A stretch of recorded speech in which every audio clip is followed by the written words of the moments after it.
मंगलपुर गांव में ये कबीर नाम का किसान अपनी पत्नी आरती के साथ रहता था। वो बहुत मेहनती था। उसके पास 2 एकड़ खेत था जिसमें वो बहुत मेहनत करता था।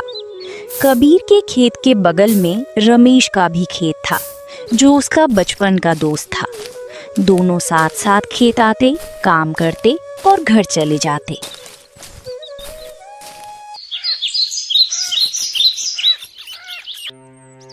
अरे कबीर भाई, तुम्हें तो पता है कि मेरी इस बार फसल बहुत कम हुई है और जमींदार का कर्ज चुका दिया।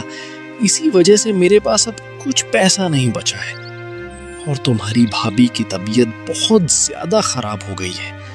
कुछ समझ में नहीं आ रहा क्या करूं। गांव के डॉक्टर को बताया तो उसने कहा कि शहर ले जाना होगा। उसका इलाज अब गांव में नहीं हो पाएगा। शहर के बड़े अस्पताल में ही उसका इलाज हो सकता है। मुझे तो कुछ समझ में नहीं आ रहा, इतने पैसे कहां से लाऊं? तुम चिंता मत करो मेरे दोस्त, मुझे जितना बन पड़ेगा मैं तुम्हारी मदद जरूर करूंगा।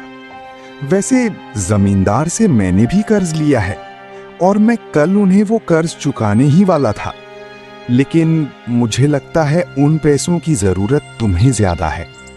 एक काम करो, तुम वो पैसे रख लो, मैं जमींदार का कर्ज अगले साल चुका दूंगा। नहीं नहीं मेरे दोस्त, पैसे जमींदार को ही दे दो। तुम्हें तो पता है कि जमींदार कितना दुष्ट इंसान है। वो तुम पर दुगना ब्याज वसूल करेगा। तुम मेरे लिए इतना बड़ा जोखिम मत उठाओ। कैसी बातें कर रहे हो? जरूरत के समय मैं तुम्हारे काम नहीं आऊंगा तो दोस्ती का क्या फायदा? आखिरकार हम बचपन के दोस्त हैं, इतना तो मैं तुम्हारे लिए कर ही सकता हूं। और अब तुम ज्यादा मत सोचो, ये लो पैसे और जल्द से जल्द भाभी का इलाज करवा लो। शुक्रिया मेरे दोस्त, आज तुम ना होते तो शायद मैं क्या करता। तुम्हारे जैसा दोस्त मिलना बहुत नसीब वाली बात है। तुम्हारा एहसान मैं जिंदगी भर नहीं भूलूंगा। इतना कहकर कबीर का दोस्त वो पैसे लेकर वहां से चला जाता है। दूसरे दिन कबीर जमींदार के यहाँ जाता है।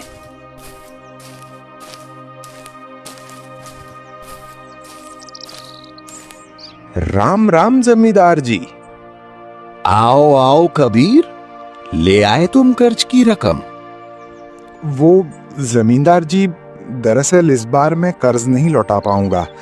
बात यह है कि मेरा दोस्त रमेश, उसकी पत्नी की तबीयत बहुत ज्यादा खराब हो गई थी तो उसे पैसों की जरूरत थी, इसलिए मैंने उसकी मदद कर दी। मुझे कुछ दिनों की मोहलत दे दीजिए, मैं आपका सारा कर्ज लौटा दूंगा। ये क्या कह रहे हो तुम? तुम्हें खुद खाने पीने के लाले पड़े हैं और बड़े आए समाज सेवा करने वाले, और समाज सेवा भी तुम मेरे पैसे से कर रहे हो और यहाँ मुझे ये सब कहानी सुना रहे हो। मुझे कुछ नहीं सुनना, मुझे मेरे पैसे चाहिए बस। मैं तुम्हें 1 हफ्ते का वक्त दे रहा हूं। अगर 1 हफ्ते के अंदर तुमने मेरे पैसे नहीं लौटाए तो मैं तुमसे दुगनी रकम वसूलूंगा। कबीर जमींदार को बहुत समझाने की कोशिश करता है, पर जमींदार कबीर की एक नहीं सुनता और उसे वहां से भगा देता है। कबीर वहां से चला जाता है।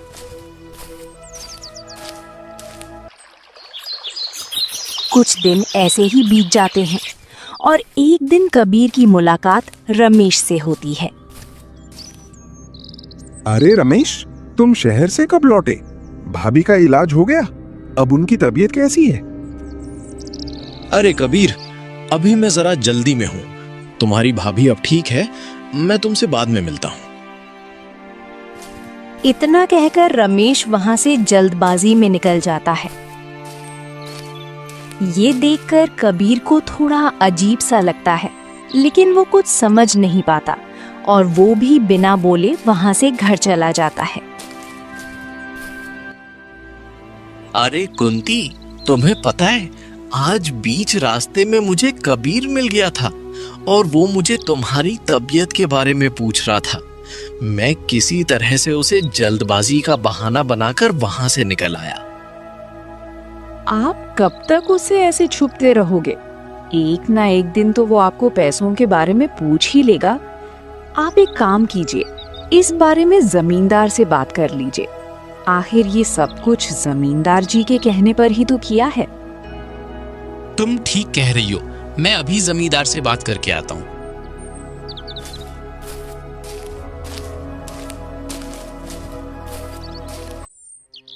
जमींदार जी, जैसा कि आपने कहा था, मैंने झूठ बोलकर अपनी बीवी की बीमार होने का बहाना करके उससे पैसे ले लिए थे और अपने ससुराल चला गया था।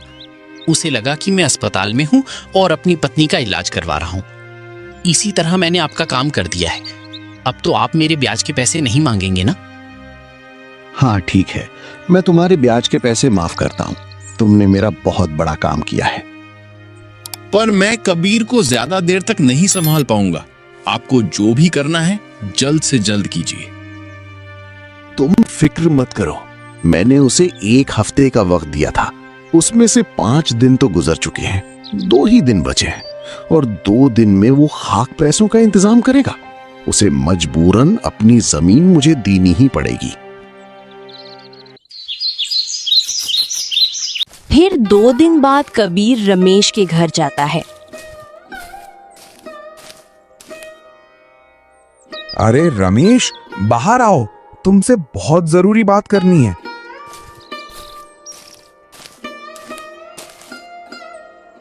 अरे भाई साहब, ये तो घर पर नहीं है। आपको कुछ जरूरी काम था क्या? मुझे बता दीजिए, मैं उनको बता दूंगी।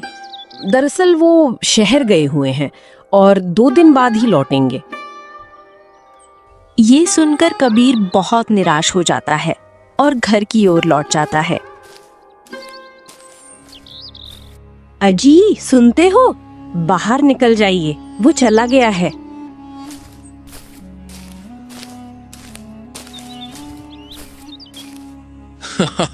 अच्छा हुआ जो चला गया। अब 2 दिन तक वो मेरा दिमाग नहीं खाएगा। और तो और 2 दिन में जमींदार जी का काम भी हो जाएगा। कबीर घर जाते ही आरती से बोलता है। क्या करूं आरती, कुछ समझ नहीं आ रहा। जमींदार ने 1 हफ्ते का समय दिया है और कल आखिरी दिन है। अगर कल उसे पैसे नहीं मिले तो वो हमारी जमीन हड़प लेगा।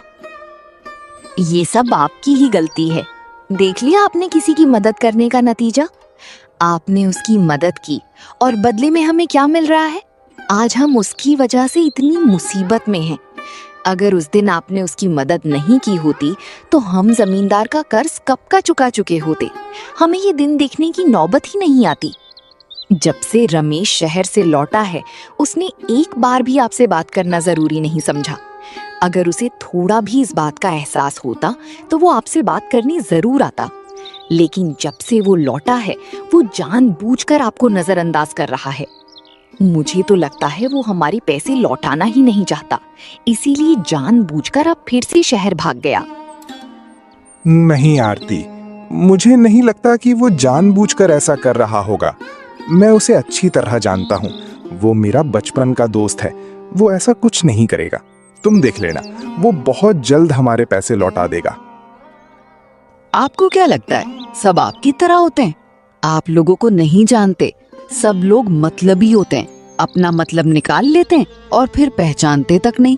फिर चाहे वो दोस्त हो या कोई रिश्तेदार, ये मतलब की दुनिया है।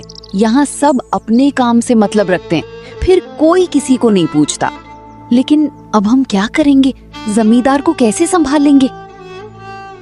आरती, मुझे अपने कर्मों पर और अपने ईश्वर पर पूरा भरोसा है। आज तक कभी किसी का बुरा नहीं किया। जितना हो सके लोगों की मदद ही की है। ईश्वर मेरे साथ बुरा नहीं होने देंगे। तुम देख लेना, सब कुछ ठीक हो जाएगा। ईश्वर के ऊपर छोड़ रहा हूं, जो होगा वो देखा जाएगा। दूसरे दिन कबीर अपने खेत जाता है तो वहां पहले से ही जमींदार खड़ा होता है। कबीर, अब तुम्हारा इस जमीन पर कोई अधिकार नहीं। तुम यहाँ काम नहीं कर सकते। निकलो यहाँ से। ऐसा मत कीजिए जमींदार जी, ये जमीन ही मेरी रोजी रोटी है। अगर मेरे पास ये जमीन नहीं रही तो मैं तो भूखा मर जाऊंगा। दया कीजिए, मैं आपके पैसे जल्द से जल्द लौटा दूंगा। मुझे कुछ दिनों की मोहलत दीजिए। बस अब बहुत हो चुका, तुम्हें कोई मोहलत नहीं मिलेगी। मैं तुम्हें पहले ही कह चुका था और 1 हफ्ते का टाइम भी दिया था। अब से तुम्हारा इस जमीन पर कोई अधिकार नहीं है। अगर फिर इस जमीन पर दिखाई दिए तो मैं अपने आदमी से कहकर तुम्हारी टांगे तोड़वा दूंगा। कबीर निराश होकर अपने घर लौट जाता है। उसी दिन बहुत तेज बारिश होने लगती है। बारिश इतनी तेज होती है कि उसका सामना कबीर का कच्चा घर नहीं कर पाता और उसका घर पूरी तरह से गिर जाता है। भगवान, ये कैसी परीक्षा है। हमारे ऊपर तो एक ना एक मुसीबत आती ही जा रही है। पहले जमीन हाथ से गई और अब हमारे सिर पर छत भी नहीं रही। अब हम कहाँ जाएंगे, कहाँ रहेंगे? ये बारिश तो रुकने का नाम ही नहीं ले रही। फिर कबीर और आरती रमेश के घर जाते हैं।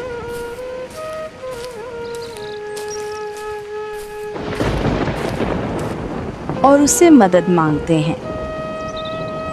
अरे रमेश, बारिश की वजह से मेरा पूरा घर ही बह गया है।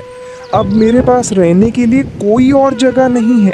क्या तुम कुछ दिनों के लिए मुझे अपने घर में रहने की जगह दे सकते हो? कबीर, मानता हूं कि मैंने तुमसे पैसे उधार लिए हैं। इसका मतलब ये तो नहीं कि तुम अपना बोरिया बिस्तर उठाकर मेरे घर में आ जाओ। मैंने कोई धर्मशाला थोड़ी खोल रखी है और मेरा घर इतना भी बड़ा नहीं है कि मैं तुम्हें अपने घर में जगह दे सकूं। तुम किसी और से मदद मांग लो, मैं तुम्हारी कोई मदद नहीं कर पाऊंगा। इतना कहकर रमेश घर के अंदर चला जाता है।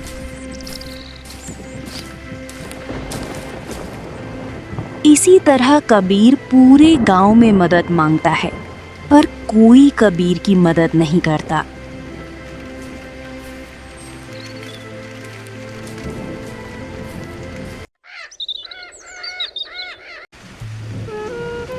आखिरकार दोनों को वो रात एक गुफा में गुजारनी पड़ती है। देख लिया आपने लोगों की मदद करने का इनाम? मैं आपसे हमेशा कहती थी, बड़ा दोस्त। दोस्त कहते थे ना आप रमेश को। अब कहाँ गया आपका बड़ा दोस्त? निभा ली उसने अपनी दोस्ती। जब उसकी ज़रूरत थी तब तुमने उसकी मदद की, और जब हमें उसकी ज़रूरत है तो उसने हमें एक दिन के लिए भी अपने घर में नहीं रखा। इतना एहसान फरामोश इंसान मैंने अपनी ज़िंदगी में नहीं देखा। आरती, तुम फिक्र मत करो।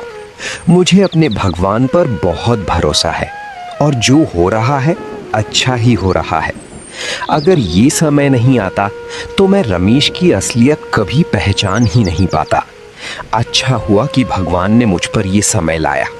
बुरे समय में ही लोगों की पहचान होती है। और तुम चिंता मत करो, हमने कभी किसी का बुरा नहीं किया है। उसे अपने कर्मों की सजा जरूर मिलेगी।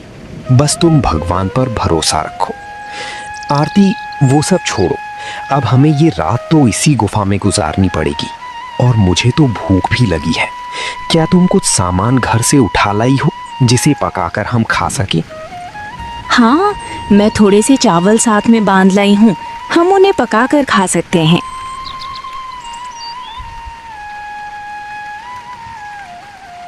कबीर और आरती मिलकर थोड़े से चावल पकाते हैं।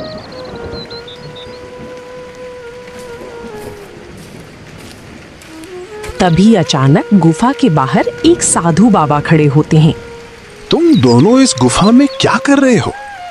बाबा जी, बारिश में हमारा घर बह गया। अब हमारे पास रहने के लिए कोई घर नहीं है।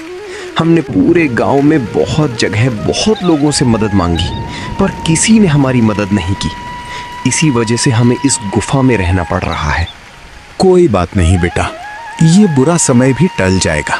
मैं चलता हूँ। साधु बाबा जाने लगते हैं। अरे बाबा, आप कहाँ जा रहे हो?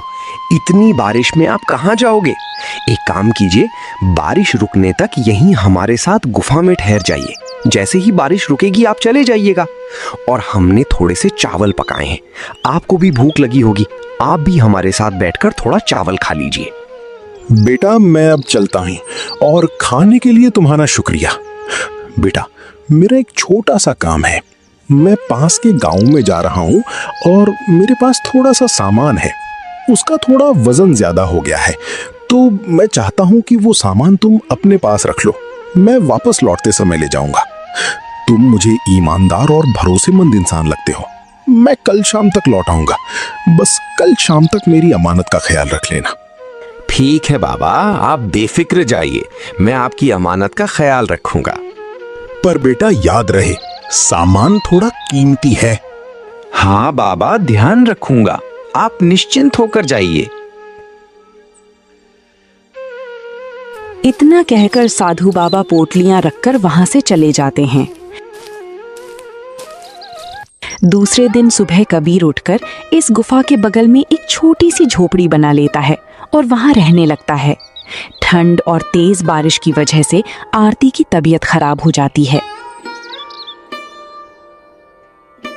मुझे माफ कर देना आरती, मैं तुम्हारे लिए कुछ नहीं कर पा रहा हूँ। हमारे पास इस भयानक ठंड से बचने के लिए एक कंबल तक नहीं है। आप चिंता मत कीजिए, मेरी तबीयत इतनी भी ज्यादा खराब नहीं है, इतना तो मैं सह सकती हूँ। कबीर चिंता में डूब जाता है। उसकी नजर बाबा की दी हुई 3 पोटलियों पर जाती है।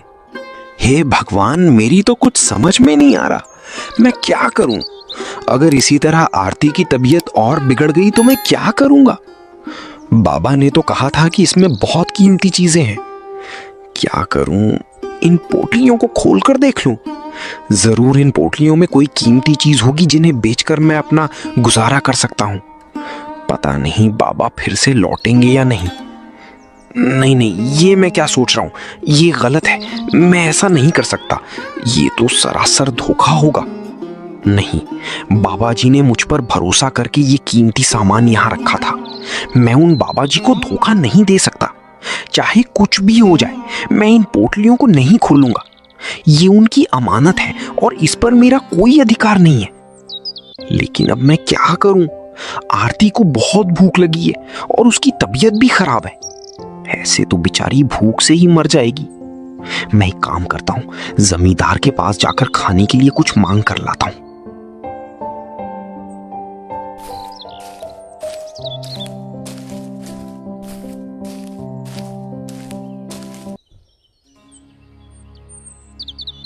मालिक, मेरी बीवी की तबीयत बहुत खराब है और मेरे पास रहने खाने के लिए कुछ नहीं है। कृपा करके मेरी थोड़ी मदद कर दीजिए। अगर कुछ खाने को है तो मुझे दे दीजिए, वरना मेरी पत्नी भूख से मर जाएगी। उसकी तबीयत बहुत खराब है।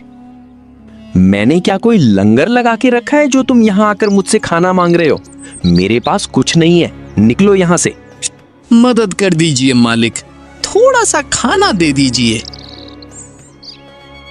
तभी जमींदार की पत्नी वहां आती है।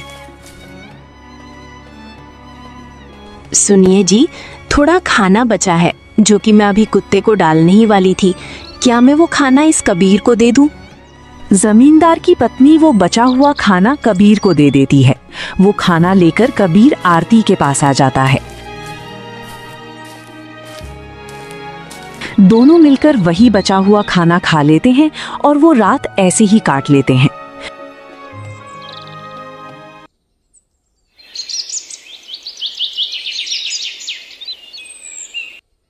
दूसरे दिन कबीर काम ढूंढने के लिए गांव जाता है और उसे एक खेत में मजदूरी का काम मिल जाता है। दिन भर वो काम करके थोड़े से पैसे कमाकर घर वापस आता है।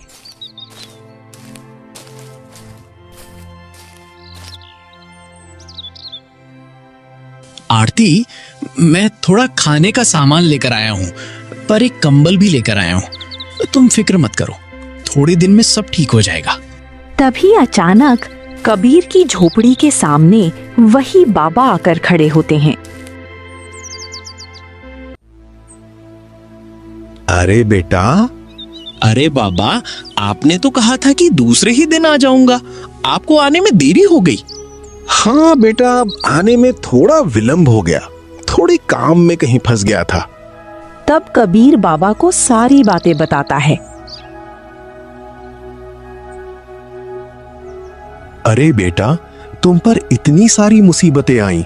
मैंने तो तुमसे कहा था कि इन पोटलियों में बहुत कीमती सामान है, फिर भी एक बार भी तुमने पोटलियों को खोलकर नहीं देखा।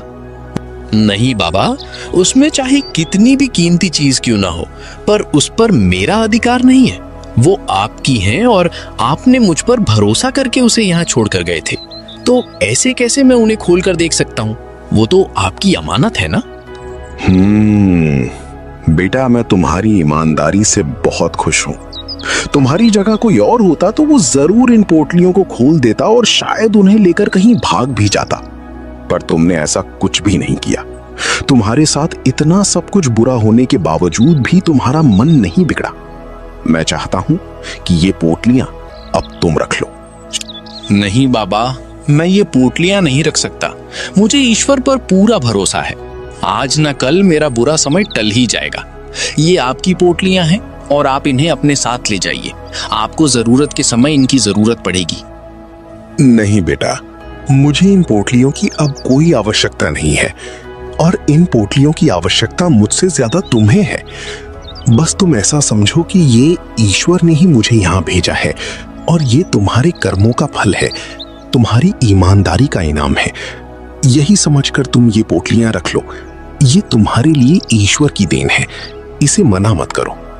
इतना कहने के बाद कबीर बाबा की बात मान जाता है और तीनों पोटलियां रख लेता है। बाबा वहां से चले जाते हैं। थोड़ी देर बाद कबीर उन पोटलियों को खोलकर देखता है। उन पोटलियों में सोने चांदी के सिक्के और बहुत सारा धन होता है। वो इतना सारा होता है कि उसमें कबीर की पूरी जिंदगी आराम से कट जाए। कबीर और आरती ये देखकर बहुत ज्यादा खुश हो जाते हैं। देखा आरती, मैं ना कहता था कि ईश्वर एक दिन हमारी सहायता जरूर करेंगे। एक दिन हमारे भी अच्छे दिन आएंगे। ये देखो आरती, इसमें कितना सारा धन है। इतना सारा धन तो हमारे पूरे गांव में किसी के पास नहीं है। इसमें तो हमारी पूरी जिंदगी बड़ी आराम से कट जाएगी। फिर कबीर गांव में अपना घर बनाता है, जो गांव में सबसे बड़ा और पक्का मकान होता है। गांव के बहुत सारे लोग कबीर का ये घर देखकर जलने लगते हैं। अजी देख रहे हैं, कबीर ने कितना बड़ा घर बनाया है। इतना बड़ा घर तो हमारे पूरे गांव में किसी के पास नहीं है। आखिर इसके पास इतना धन आया कहां से? आप जरा जाकर पूछिए तो। तुम पागल हो गई हो क्या? मैं जाकर उससे पूछूं? मेरी शाम मत आई है जो उसे जाकर पूछ लूं। हमने उस दिन उसकी मदद नहीं की थी, अब किस मुंह से उसके पास जाकर उससे बात करूंगा? और तो और उसके पैसे भी देने बाकी हैं। मैं उसके पास नहीं जा सकता। हमने थोड़े से पैसे के लालच में जाकर उसके साथ बहुत बुरा किया है। आप बिल्कुल सही कह रहे हैं, हमें ऐसा नहीं करना चाहिए था।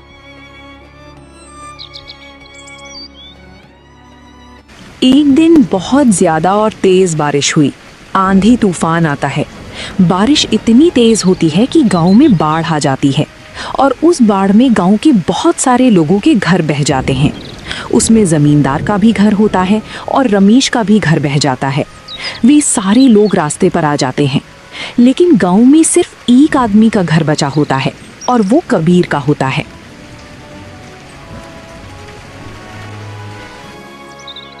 अजी सुनते हैं, अब हमारे पास तो कोई रास्ता नहीं है, क्यों ना हम कबीर के घर पे जाके रुक जाएं? कुंती, हम किस मुंह से कबीर के घर जाएंगे? जब उसे हमारी जरूरत थी तब हमने उसकी कोई मदद नहीं की। उसे बुरा भला कहकर घर से निकाल दिया था। अब मैं उसे किस मुंह से मदद मांगूंगा? और वो भी मेरी मदद क्यों करेगा? हमने उसके साथ बहुत बुरा किया है। तुम बिल्कुल सही कह रहे हो रमेश। हम किस मुंह से कबीर के पास जाकर मदद मांगेंगे? हमने उसके साथ ठीक नहीं किया। ये हमारे ही कर्मों की सजा है जो आज हमें मिल रही है। तभी वहां पर कबीर आता है। आप सभी मेरे घर पर रह सकते हैं। ये सुनकर रमेश और जमींदार की आंखें भर आती हैं। हमें माफ कर दो कबीर, हमने तुम्हारे साथ बहुत बुरा किया। कबीर, मैंने जानबूझकर तुम्हारी जमीन हथियाने के लिए रमेश के साथ मिलकर साजिश रची थी। हमने तुम्हारे साथ इतना बुरा किया, फिर भी तुम आज हमारी मदद के लिए यहाँ खड़े हो। हमें खुद पर शर्म आ रही है। आज हम तुमसे नजरें मिलाने के लायक नहीं हैं। हम तुम्हारे सामने खुद को बहुत छोटा महसूस कर रहे हैं। हो सके तो हमें माफ कर देना। तुम लोगों को अपनी गलती का एहसास हो गया, यही मेरे लिए काफी है। जब तक सब कुछ ठीक नहीं हो जाता, तुम सब लोग मेरे घर में रह सकते हो। कबीर की बात सुनकर रमेश, जमींदार और गांव के बाकी लोग भावुक हो जाते हैं। उन्हें अपनी गलती का एहसास हो चुका था। जिस इंसान को उन्होंने उसके बुरे समय में ठुकरा दिया था, वही इंसान आज उनके सबसे बुरे समय में सहारा बनकर खड़ा था। इसके बाद सभी लोग कबीर के घर में रहने लगे और धीरे धीरे अपने जीवन को फिर से संभालने लगे। कबीर और आरती का जीवन भी खुशी और सम्मान के साथ बीतने लगा। उनकी ईमानदारी, धैर्य और भगवान पर अटूट विश्वास ने आखिरकार उन्हें सुख और समृद्धि प्रदान की। कहानी हमें यही सिखाती है कि अच्छे कर्म और सच्ची नीयत का फल एक ना एक दिन अवश्य मिलता है।